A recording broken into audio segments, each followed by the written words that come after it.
On our broadcast tonight, travel torments, sloppy roads, hundreds of flights now canceled as a messy winter storm threatens Thanksgiving plans for millions. Fury spreading far beyond the borders of Ferguson, Missouri now. Protesters blocking highways, clashing with police, and hundreds are now under arrest from coast to coast. The gift of life from a college student to a Vietnam veteran, and the extraordinary moment cameras were there to capture. And holiday cheer, the trip of a lifetime for high school squads from across this country, joining in the biggest Thanksgiving tradition there is. Nightly News begins now.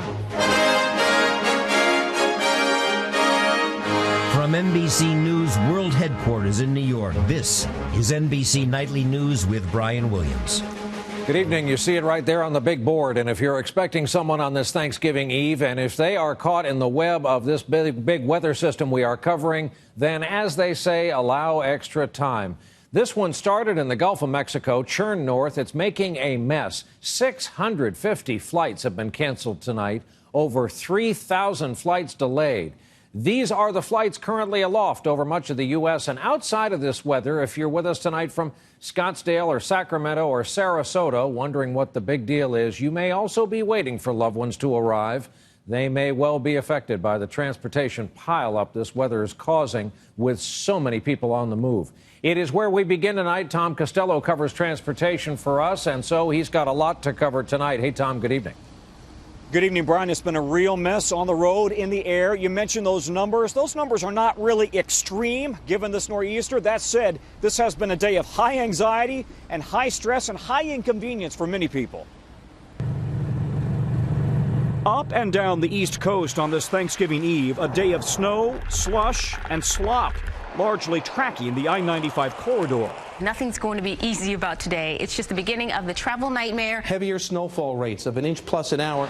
To the east of I-95, mostly rain. To the west, in Virginia, western Maryland, and Pennsylvania, snow, lots of it. 18 inches in Paw Paw, West Virginia, nearly 7 inches in Plainfield, Mass. And lots of reports of thunder snow. While at the major East Coast airports, today will be about 13 hours if I don't get delayed again. Low ceilings, rain, and fog brought delays and cancellations to New York, Philly, and Washington. The weather's always an impact at holiday times. It's either raining or snowing. And as the rain starts to turn to snow in a lot of areas, the roadways are getting a little dicey. On the highways, snow on I-81 with multiple accidents in Pennsylvania. The state lowered the speed limit on several highways. While on I-95, heavy rain made for slippery conditions. NBC News producer Jay Blackman spent the day driving from D.C. to New Jersey. It's been raining and snowing a little bit. The visibility's been pretty awful, so we're going pretty slow, but we'll get there at some point. 41 million Americans are driving this Thanksgiving. Cheaper gas is one big reason. Meanwhile, late in the afternoon, bad news at the airports. With snow flying, FlightAware's misery map showing red delays and cancellations spreading. And Thanksgiving is just hours away. So if you have decided to fly tomorrow instead of today, consider yourself lucky. Tomorrow should be the least traveled day of the year. Now the bad news, the most traveled day of the year is Sunday as everybody tries to get home, back to work and back to school. Brian? I feared you were going to say that. Tom Costello starting us off Reagan National tonight. Tom, thanks. A major dividing line of this storm happens to be the #1 volume stretch of highway in this country, I-95. And roughly, give or take, the weather happening in the east depends on whether you're east or west of 95. Meteorologist Dylan Dreyer is alongside 95 in northern New Jersey outside of New York City for us tonight. Hey, Dylan, good evening. Hey, good evening, Brian. And I don't know if people left early or if they're waiting until tomorrow to leave after this storm passes, but I've never seen I-95 this free flowing at this time of day, especially the day before Thanksgiving. But either way, this storm is producing rain right along 95 and points to the east. To the west, we're talking about snow. The roads heavily affected, 80, 81, 87, 90. And we will see this storm continue to move up into parts of New England overnight, where up to a foot of snow is still possible. But the whole storm pulls away by Thanksgiving morning. Then we're looking at some brutally cold temperatures back through the Midwest and into the upper Midwest, where temperatures will be about 10 to 20 degrees below average. In Chicago, it'll be the 6th coldest Thanksgiving on record. In the Pacific Northwest, we're talking about rain. Heavy rain in Seattle, where a flood watch is in effect. We'll also see heavy rain back through Oregon. Now, just know that on the backside of these storms, we tend to see a lot of wind. That is not going to happen this time around. So, Brian, the Macy's Thanksgiving Day Parade floats and balloons will be flying high in New York City tomorrow. We may have a word about that a bit later on. Dylan Dreyer on I-95 for us. Dylan, thanks. Back to where we were last night at this time. It's another cold night in Ferguson, Missouri, a city bracing for what could be a third night of violence after that grand jury chose not to indict Officer Darren Wilson for the shooting death of Michael Brown. Last night may have been calmer, relatively speaking, but police still arrested at least 44 people. NBC's Ron Allen remains in Ferguson for us tonight. Ron, good evening. Good evening, Brian. It has been a better, calmer day and night here, but there's still a lot of tension on this holiday eve. More National Guard troops backing local police has helped, but there are still flashpoints for violence and confrontation. At this explosive street corner, police clash with protesters. Flames reignite the hulk of a building. And Queen Barnes, a retired teacher, hopes the business she spent her life savings to open, now in the path of the fire, is still there come morning. So how do you feel about all this? Frustrated and disappointed. For now, she's giving the young people battling the police every night the benefit of the doubt. I don't approve this behavior, but after a while, some people think they only can respond with violence. Now, demonstrators are out day and night from coast to coast, filling the streets of downtown Washington, a major highway blocked in Dallas, nearly 200 arrests in Los Angeles, still demanding justice for Michael Brown. Back in Ferguson, with more than 2,000 National Guard troops called in to back local police, officers dispersed the crowd on that corner, and firefighters doused the flames. We didn't burn, we didn't get looted. This morning, no power, a lot of damage from smoke and water, and worry about her 7 employees out of work. This is the biggest weekend outside of going back to school and Christmas. Can you sustain this? I don't know. Everything is pretty damaged. Grateful for surviving another night, Barnes and the other mom and pop businesses here secure what they've got left and hope the violence finally stops. Ron Allen, NBC News, Ferguson. I'm Miguel Almaguer, where tonight on the streets of Ferguson, a sweeping change. We can repair damage. Hopefully we can repair relationships too. The Bailey family and a few of their pint-sized friends are working to make a big difference. I'm trying to help sweep the sidewalks of Ferguson because people were breaking windows without cleaning up after themselves. It was on this same street corner just a few hours earlier where angry protesters clashed with police. Another night of violence, this time less destruction, but still plenty of arrests. Using tear gas tonight, the police response has been swift. They are clearing the streets quickly, by any means necessary. Delana Jones has watched all of it unfold on television and right outside the door of her hair salon. She was looted in August, but it's her children's future she worries will be robbed. I have to think about my safety and my children's safety and you know, them having to live their lives. Tonight, small signs of change in Ferguson, a town still reeling. I feel bad about our community getting destroyed by other people, but struggling to keep it together. Tonight, with dozens of businesses still boarded up, many remain shut down. Still on this Thanksgiving Eve, they are grateful for what they still have and for their neighbors who are giving a helping hand. Brian. Miguel Almaguer, Ron Allen before that, our team in Ferguson. Gentlemen, thank you. And while we were in Ferguson yesterday, we met with an extraordinary group of 5 young men inside a local church. All of them are academic leaders. All of them are current or former captains of their athletic teams. They want to see young people stand up and excel. They hate seeing what's happening to their town. And I asked the question so many have been asking since the night of the raging fires. Folks around the country are all asking, and it's a natural question, why are they burning their own town? It's a very reactionary response to, of anger, of hopelessness. And I think it's important also to ask, like, what brings these people to a place where they can feel so hopeless, feel so angry about the consistent feelings, because it's been a volcano waiting to erupt for my entire life. And it's important to realize the humanity of people, and that anybody in any community can only take so much before the worst happens. 22-year-old Joshua Jones of Ferguson, Missouri. He is currently studying for a master's in social work at St. Louis University. Meantime, the New Yorker magazine's getting some attention with their evocative depiction of the St. Louis Arch. It's on the cover of their new issue. The artist is a St. Louis native.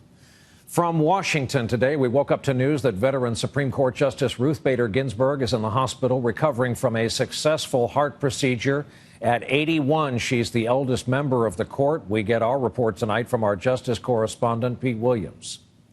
The Supreme Court says Justice Ginsburg was taken to the hospital Tuesday night after she felt discomfort during one of her regular evening sessions with a personal trainer at the court. Doctors discovered a blockage in her right coronary artery and placed a stent to relieve it. A court spokesman says she's resting comfortably and is expected to be home by the weekend and back at the court on Monday. Justice Ginsburg is 81 and has been on the Supreme Court since 1993, appointed by President Clinton. Some liberal academics have been urging her to step down so that her successor can be appointed by President Obama. She has aggressively pushed back against any such notion. Who do you think that our president could nominate and get through today's Senate, that you would, if anyone could get through, it would not be someone that has my record? In 1999, Justice Ginsburg had surgery for colon cancer, but returned 17 days later without missing a single day in the courtroom. Nearly 10 years later, at age 75, she was operated on for pancreatic cancer, but again returned to work quickly. This does change her calculus in the sense that it makes it absolutely certain she won't retire. She has just shown the world that she can take the hits and keep on coming. Justice Ginsburg's age has not affected her work. Just a month ago, she pulled an all-nighter to issue a dissent at 5 a.m. on a weekend. Pete Williams, NBC News at the Supreme Court. There was a development today of potential great interest to parents of children with asthma. The EPA is proposing strict new limits on ozone pollution. Causes smog that's linked to lung problems, of course. Many Republicans and some industry leaders are opposing such changes, saying they go too far and in this case will ultimately cost jobs. Still ahead for us on this Wednesday night, the decision a young man made at 16 that would then save another man's life later in life, and the extraordinary moment that completed the circle for two families. And later you may remember the mountain views from the Olympics in Sochi, but wait till you see what they're doing there now. A family is gathering in Minnesota tonight that wasn't really sure how they'd be celebrating this Thanksgiving with an empty seat at the table. They lost their son in a tragedy on his college campus this spring. But a decision he made years ago has created a connection for them that few could ever imagine. We first received this story from our friends at KARE, KARE 11 in the Twin Cities. And tonight we get the story from our national correspondent, Kate Snow. Matthew Heisler was a junior at the University of North Dakota when his parents and sister got the 4 a.m. call last spring. His roommate had dragged him out of a burning house. He was very tender. From a little boy, he was always he had a huge heart. When Matt was 16, he chose to be an organ donor. So when he died, his family was proud to know that someone got his heart. The heart that I grew up with and felt in all of my hugs when I hugged him, that it's still out there somewhere. I see you, Doc. 71-year-old Vietnam veteran Tom Meeks had been waiting for a heart for 3 years. I'm telling you, I feel awesome. The first thing he said after waking up from surgery was that he wanted to meet the donor's family. Obviously, in my case, they're always going to carry a very, very warm spot in my heart. The Heislers wanted to meet Tom, too, and it finally happened on Monday. Oh, wow. Hi. You must be Casey. Cheryl. Thank you. One more, Jared. Oh, man. Oh. They shared stories. Would you like to listen to your brother's heart? And then the grandpa of 4 let Matt's family simply listen. The Heislers and the Meeks allowed a camera into this deeply private moment in the hopes that others might be inspired to become donors, too. we're all going to listen. Nearly 124,000 people are currently waiting for an organ. Matt's organs helped as many as 60 people.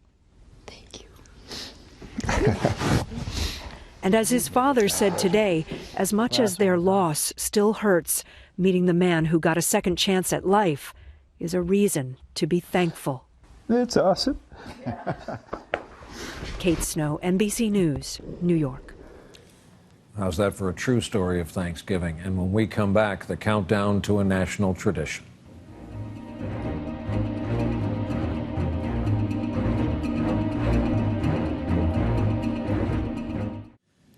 Next time your airline captain says they're awaiting pushback prior to takeoff, make sure they don't expect you to do the pushing back. That is what happened north of the Arctic Circle in Siberia. After sitting in the freezing cold for 24 hours on the tarmac, a Russian UT Air commuter jet froze to the ground. They needed help from the 74 passengers to get it unstuck and turned around and get it out of there. They were assured the brakes would be fine. After all, what could go wrong? Also in our What Could Go Wrong file, also from Russia, Sochi just remains the headquarters of fun. This is a promotional video for their latest idea, the Sochi Swing. But when watched from this angle, it's more yikes, like the Sochi Free Fall. It's a 60-story fall built by the man who invented the bungee jump. And again, what could go wrong? The annual pardoning of the turkey was held at the White House today, and seeing Sasha and Malia Obama alongside their father, the president, on Thanksgiving Eve, many people remarked, as the grandparents would say, how much they've grown, especially when you contrast today with how they looked during Thanksgiving of '09. And you may have heard something lately about this network doing a live production of Peter Pan in prime time on December 4th, something about a girl playing a boy and a nice man playing a pirate with a hook, some lost boys, a real dog, and some wonderful thoughts. Well, tonight we get to see what it all looks like behind the scenes. An hour-long special about how all the magic happens. That's tonight on this station, 8/7 Central. We are back in a moment with some excited high schoolers who are about to make their TV debut in front of the whole country. This is the only night of the year when inflation is encouraged in a major city. This is the night so many parents hoist so many kids on shoulders to go watch the inflating of the balloons prior to tomorrow's big Macy's Thanksgiving Day parade. Tonight, neither the cold, nor rain, nor snow, and we've got all of it, will keep them away from the holiday tradition. The population of New York City grows by hundreds of thousands each Thanksgiving Day every year. And for a lucky few from each state, they are here to march in the parade, and there's nothing else like it. High school kids from all over this country are here to perform in front of what will be their biggest audience ever. Our report tonight from NBC's Stephanie Gosk. The giant balloons in Macy's Thanksgiving Day Parade may get top billing. But the spirit and the heart of this annual tradition can be found right on the ground. Thousands of band members, cheerleaders, and dancers, most of them high schoolers from across the country, descend upon New York City, turning hotel rooms into dorm rooms. This ballroom is packed with hundreds of cheerleaders, the final dress rehearsal for the group Spirit of America. The only thing more difficult than the routine, those braids. Is there a reason why it's so complicated? Well, we have to braid both sides, and then we have to do a poof in the middle, and it all goes to a ponytail. These high school seniors from Florida can't believe they are here. I've just experienced so much because it's my first time on an airplane, and it's my first time for everything. The week has been packed with rehearsals and lots of sightseeing. One group of dancers braved the weather today and hit the top of the Empire State Building. We're on top! And of course, visited the store that gave the parade its name.